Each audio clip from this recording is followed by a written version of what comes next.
which I'll get to at the end because you know what? I always save the best for last.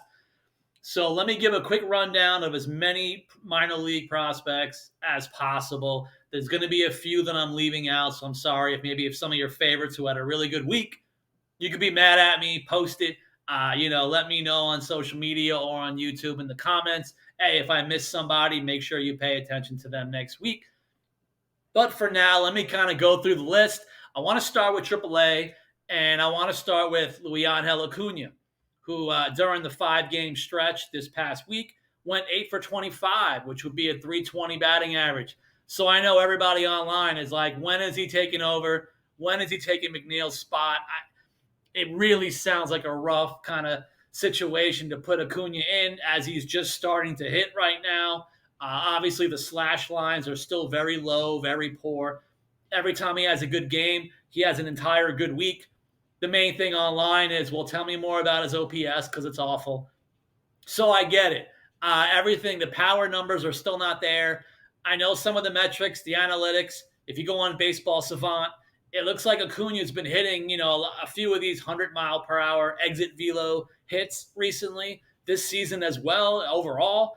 So that's kind of the main thing to really pay attention to with Acuna, along with the obvious speed. He's got about 13 stolen bases already this year, and that's with a low slash line. So if he was hitting about 250, 260, he'd probably have almost 20 stolen bases right now. That's the kind of year he's already having with his speed. I've always liked his middle infield defense, or at least always from last year. I like some of the middle infield instincts.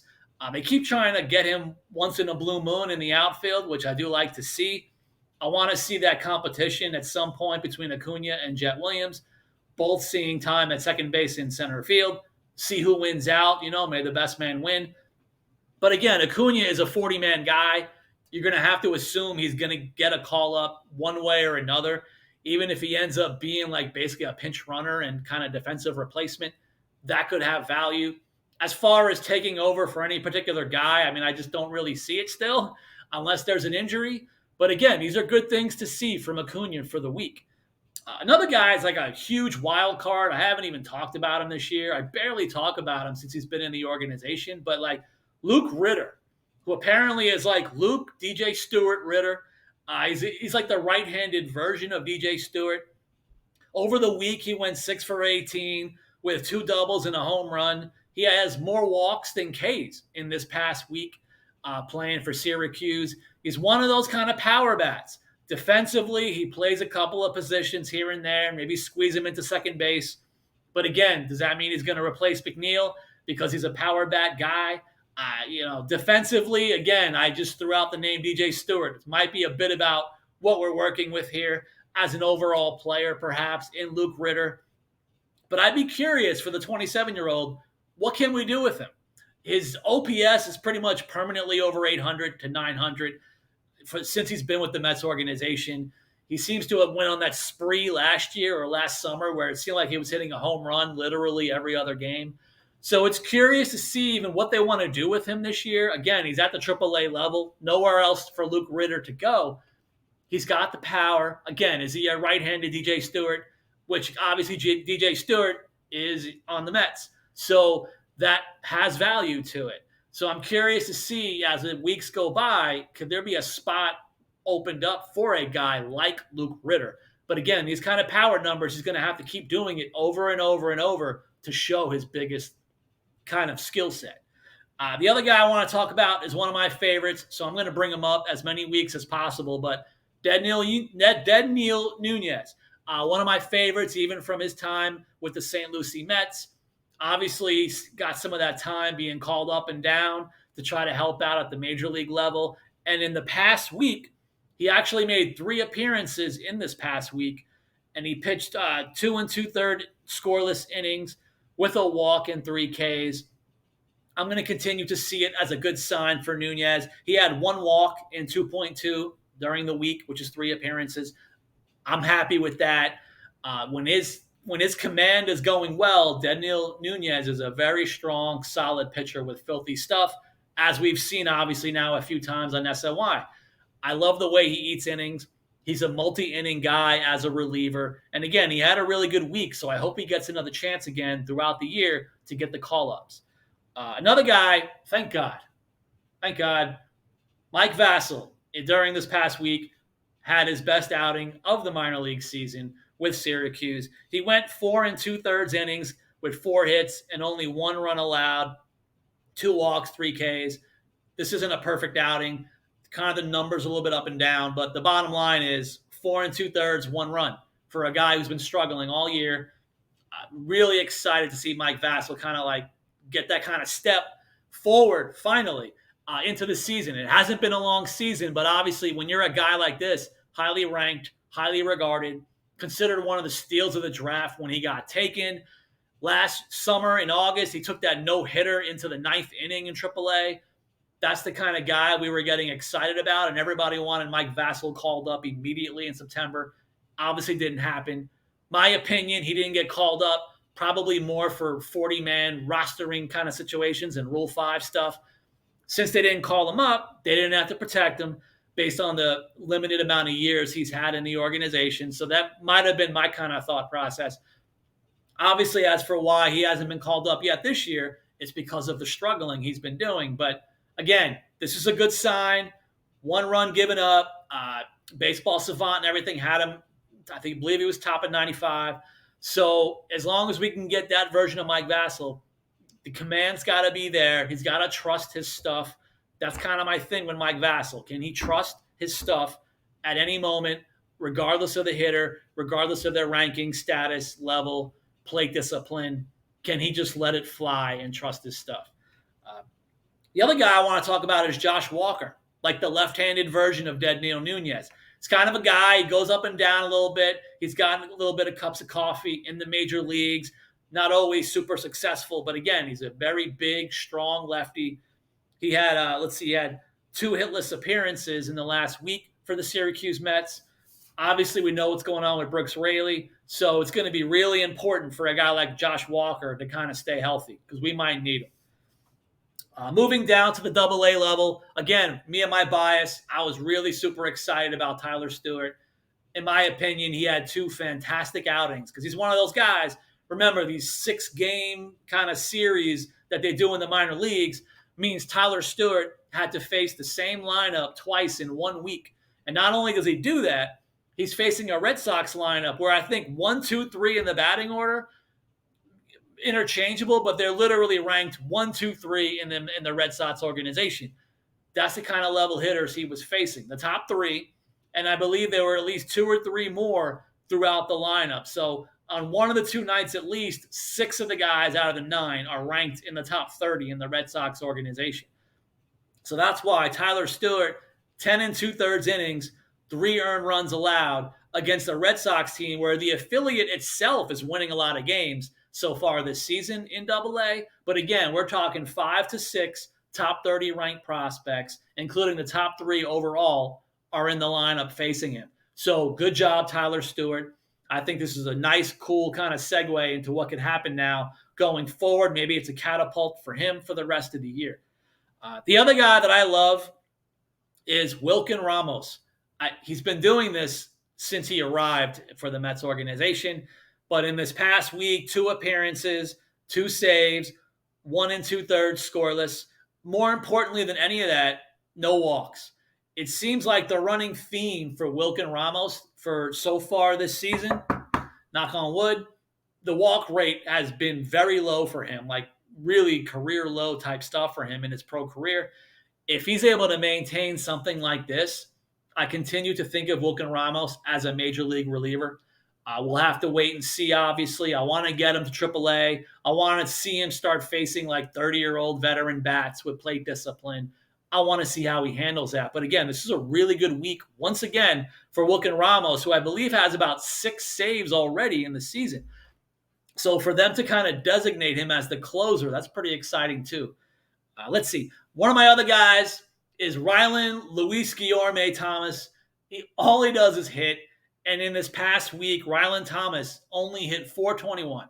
So this is what he does. He sprays the ball around. He gets a lot of his hits opposite field. He's not going to hit a lot of home runs, but We basically have the outfield glove version of Luis Guillorme with the Luis Guillorme lefty bat of sorts for a guy who also can even walk more than strike out at the minor league level.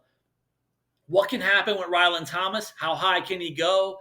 Are the analytics, are they gonna like never like him because maybe the exit velo is not there, the power's not there? So it's going to be interesting to see, what kind of shot Rylan Thomas can get because he keeps getting hits. I mean, you hit 421 over a week in a series at the AAA level, or I'm sorry, the AA level.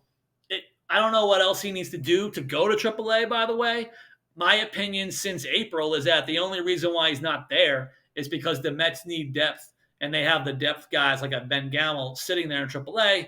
So that's the reason why a guy like Rylan Thomas is sitting here in AA waiting when he doesn't really belong there. The other guy I love, of course, two more pitchers I want to mention. One pitcher was Yoander Suarez. I've been hyping him up a lot since he got back from Tommy John surgery. He's been kind of lights out. He had almost back-to-back no-hitters of sorts at the end of last year. And here he is back in AA. Had another good outing during this past week. 6 innings, 5 hits, 1 earned run. Kind of his thing. The Ks weren't very high, but that's something he can do. Now, Yoander Suarez, again, I'm hyping him up. Okay, hot takes. I think he could be almost a version of, not with the same stuff, but I want to see like almost a Christian Scott level of hype for Yoander Suarez by the end of the year in AA, which is also why I want to see him in AAA. This is the kind of guy, Yoander Suarez, he's going to need that shot in AAA because I think he's also going to be a major league pitcher. Is he going to be a starter or a reliever? I'm sure the jury technically is still out. For now, I still like him as a starter. He's earning it at this point with everything he did the end of last year for what he's already doing right now. Again, I'm just talking about a 6-inning outing, which in today's baseball is pretty much a complete game. So hopefully Yoander Suarez can continue to get hot because, again, I see a trajectory hitting really, really high throughout the rest of the year for a healthy Suarez. The other one is kind of a guy who's been quiet. He's been up and down all season. The left-hander Daniel Juarez. I was really excited about him last year. I didn't really know a lot about him, but when he was in AA, it seems like he always kept getting outs. Not always a huge K rate, but again, he had 3 hitless this past week in relief, I believe. Daniel Juarez is one of those guys, could he be one of those other future Josh Walkers, kind of hanging around at AAA, waiting for a call-up? I think he has the ability for it. I can't even think of any super aggressive, kind of amazing kind of numbers, stats, metrics on him, but I think he has the ability to be one of those lefties. You're just going to see him get called up one day without a lot of information or background or hype or high bonuses or draft picks. I still think Daniel Juarez is going to be one of those guys who hits the majors. So, but again, this is a good week, good outing, and I want to see him build on it.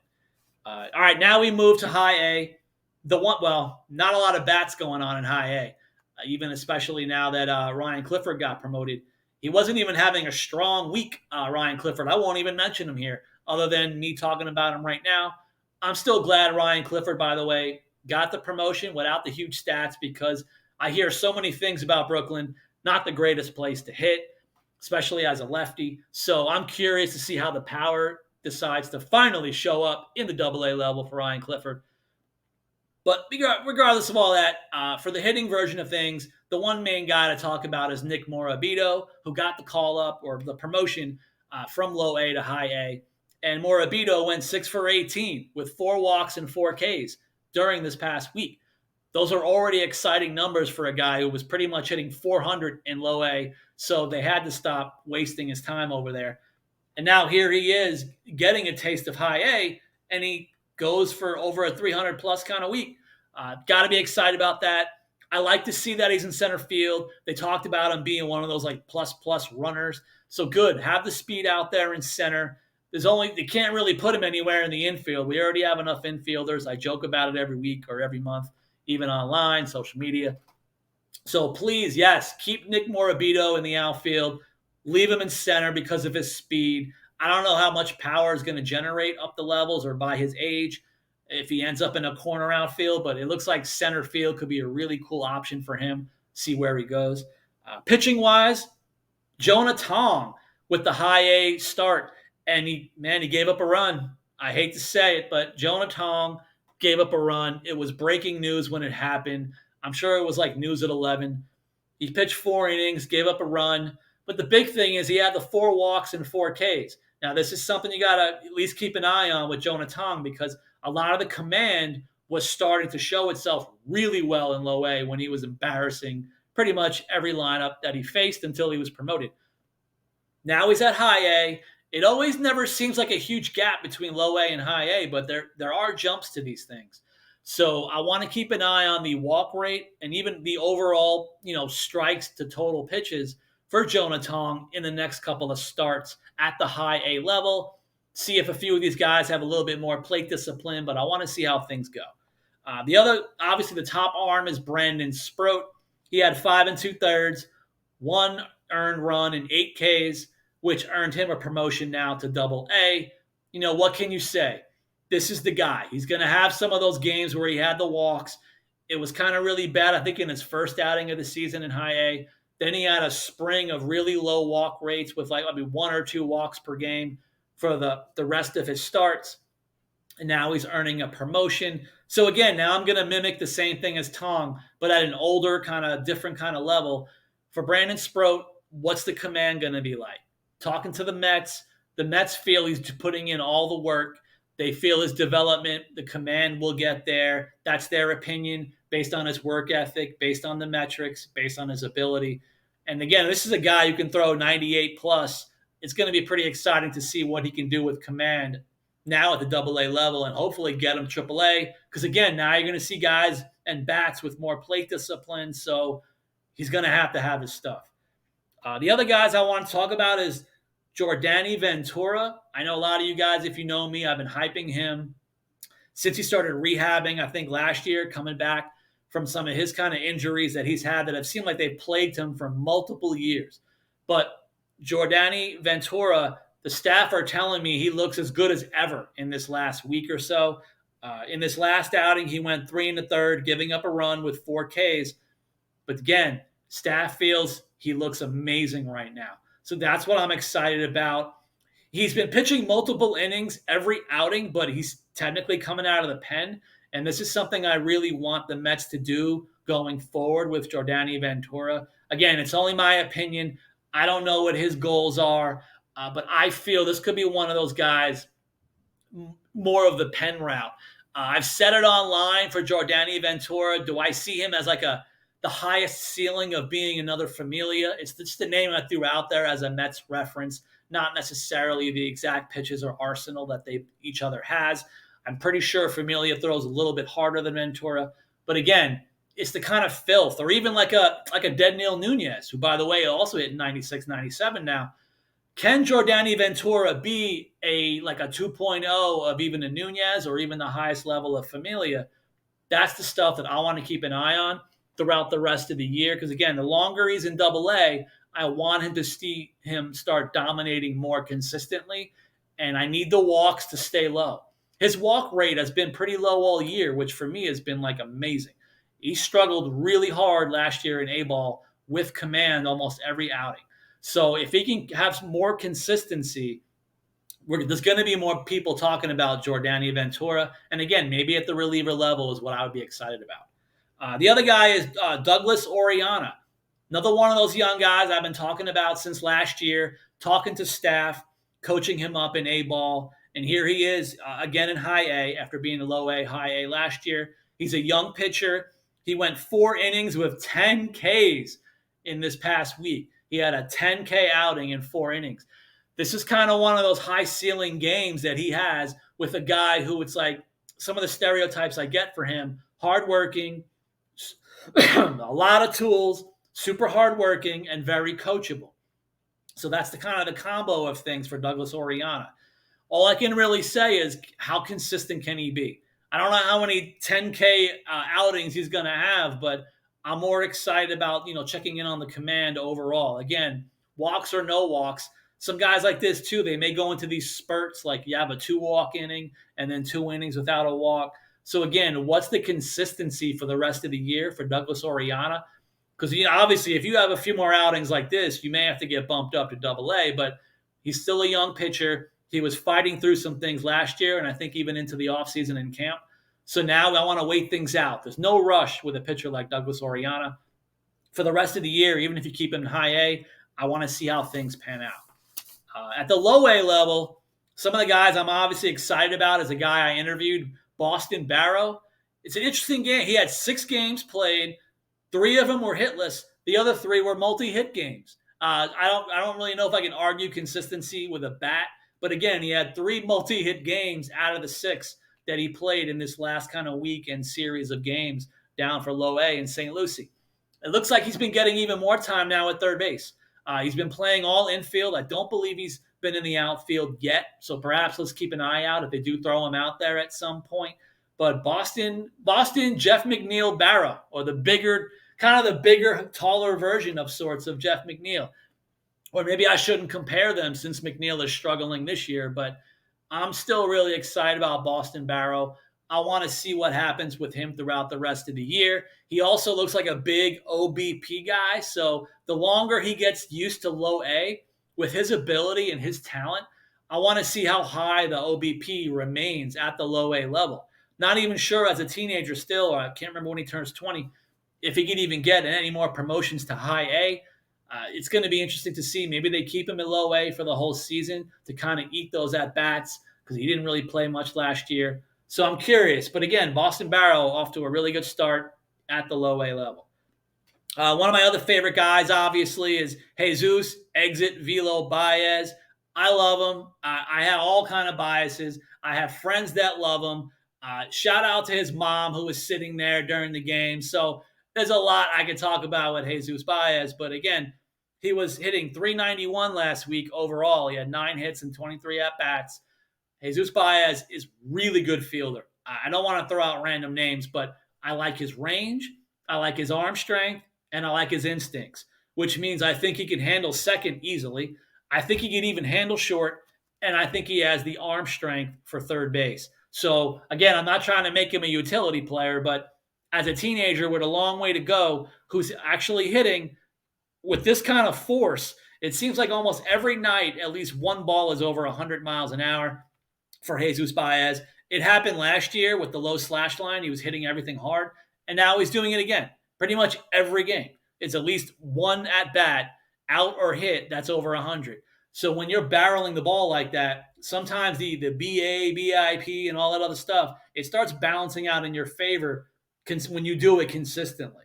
So my thing is, again, should he get promoted? It's going to be hard to say for someone who's still, I believe, 19, maybe about to turn 20 in the next couple months. Do they just leave him here all year to see if he can dominate? Do they keep him basically batting in the middle of the order the way he's hitting? It's something to keep an eye on. 2 pitchers I wanted to mention is Saul Garcia. I bring him up because I hyped him up a lot end of last year into the offseason. He had a 2 hitless outing with 3 Ks. He's only 20 years old. Talking to staff, again, he's one of those guys who's like super kind, hardworking, and coachable. It's what you want to do player development-wise, even with the pitching lab and coaching and learning new things. So this is another guy I'm excited about. Again, I'm talking to coaches about him. The coaches really like him even as a person. So that's why I'll always kind of root for guys like that, kind of doing well, again, with that coachability and also a really good personality. So that's why I'm hoping the best and rooting for Saul Garcia, who, again, had a really good week. Another guy I'm not talking about at all is Jimmy Loper, who has 5 2/3 scoreless and 7 Ks in this past week. He's 24 years old, so it looks like Jimmy Loper, if you have any more games like this, he's not really going to belong at the level. Going to be interesting to see how he even gets moved up, who needs to get shifted around. But this was a really good week for Jimmy Loper from the 2022 draft. So I want to see what happens with him. How high can they push him? If you put up numbers like this, it's like how soon can they get you to AA, really, the show me level for a guy like this, 24, age 25. You want to see these guys at AA to kind of see what we really have here. Now, to end it, I'll probably spend the next 30 minutes, which I can't, talking about the FCL baby Mets. The entire lineup is what I can talk about because pretty much the entire lineup was hot since opening day. Jeremy Rodriguez, 4 for 8. He's 17 years old. Thank you forever, Tommy Pham, possibly, because Jeremy Rodriguez is going to be interesting. I don't know where he's going to play full time. They've bounced him around once or twice, but he keeps starting at short. I don't know if he'll stay at short. It seems like some of the expert evaluators aren't sure if Rodriguez will stay at short up the levels, but if you want to continue to hit, we won't care. We'll figure it out when the time comes. Obviously, my other guy, Simon Juan, the 18-year-old I was hyping from the end of last year when staff told me pretty much ignore the slash lines. He was in the States for the first time from the Dominican. You know, those things aren't easy for these teenagers to kind of come over and just have a whole new life. And here he is, did well at Major League Camp, had some hits in Major League Spring games. Now he's in the FCL Mets, 4 straight multi-hit games. 4 straight multi-hit games for Simon Juan at the FCL level. He's still only 18 years old. I don't know how soon they could even jump him to low A, but I would like to think regardless, even by summer, they may try to squeeze him in, but he is hot right now. It will be interesting to see how they want to push him. As a young outfielder, they can make room for him, but at 18 years old, how high do you want to push him early? The other guy, kind of the opposite effect, being 20 years old, is the other outfielder, Willie Fanis, who for the year is hitting 273, 4 walks, 6 Ks. He's got 4 extra base hits in the 6 games in this past week. Again, he's older than Simon Juan, even though they were similar in like bonuses. So when it comes to the bonus babies, they're kind of equal. But again, Willie Fanis is older. We've been waiting longer for him, it feels like, than Simon Juan. So we're really hoping a guy like Willie Fanis needs to earn his way to low A and do well. Not just for the sake of the bonus, but just for the sake of the entire farm system to have another outfielder like this. If he can get hot, start moving him up. And as we've seen, Stearns will move guys up at any moment. So if he can get hot, I think a guy like this at age 20 will get the call up to St. Lucie. One of the draft picks from last year, A.J. Ewing, over a 3-game span in the last week, went 4 for 11 with 3 extra base hits. I think it was one of each, double, triple home run for A.J. Ewing over the 3-game span. Seems like an exciting situation right here. Even for guys like A.J. Ewing and Boston Barrow, I want to see what the Mets as an organization do with them up the levels. What position are they going to play? Where do they want them in the batting order? It's going to be exciting to see. And then the other guy is Jake Zatella, who I really didn't know anything about. He's one of those high school draft picks. They have him kind of bouncing around the corners between first and third. And he's hitting 333 on the season. So he's quietly been consistent since the beginning of the year at the FCL level. So I'm really curious to see, what do we have in Jake Zatella.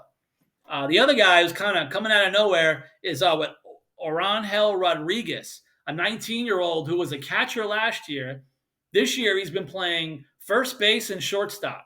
But again, it's what the Mets have to do. They've got everything. We already know they have plenty of catchers, and they already have too many middle infielders, but they squeezed him into first and short. He was 4 for 12 with 2 walks and 1 K in this past week, I think even through this morning for the FCL Mets. So that's a name I want to keep an eye on for the box scores for the rest of the year. I also want to talk about on the pitching level, we have Jose Chirinos, who threw 3 scoreless with 3 Ks. He's a 19-year-old who had this good outing for the FCL Mets. That could be an arm to keep an eye on for the rest of the year. The other guy is my favorite, Joel Diaz. They have this, of course, listed more as a rehab assignment because he does belong at the very least at low A. I think a healthy Joel Diaz, even at his age, about 19, 20, I think he's 20 now, Joel Diaz probably belongs in high A talent-wise, but he's going to have to work himself back from his surgery. So keep him in the FCL, that's fine. I would like to obviously see him back maybe in St. Lucie to get a few starts. I don't know if they'll jump him a 3rd level by the end of the year to Brooklyn, but for a guy like Joel Diaz, first things first, he has to eat innings now for building arm strength. But I would love to see him maybe even top out at high A this year because I think the talent is there. The fastball could be there, and the breaking ball was something I was really excited about pre-surgery. So I want to see how hard the fastball is. Fastball command is very important for Joel Diaz. but I also want to see if that super breaking ball continues to be successful up the levels. The last pitcher I want to mention is Edgar Moreto, which I just want to mention him because he threw 3 1/3 hitless innings with 5 Ks. So Edgar Moreto is another arm to keep an eye on for. And I guess that's it. That's a huge breakdown. I talk way too much, but it's in my genes anyway. Whatever. I'm New York, Irish, and Italian. It's what we do. We move our hands. We talk about everything. But obviously, for me, got to be about the minor leagues. So please, I hope you enjoyed the video. Hit me up on anything. Hit me up on Twitter X. Hit me up on YouTube comments. I'll try to get all the info and kind of interact with you guys ongoing the best that I can. But please subscribe to the channel. I'm still trying to make this whole thing happen. So you guys take care. Until next time, I'm out.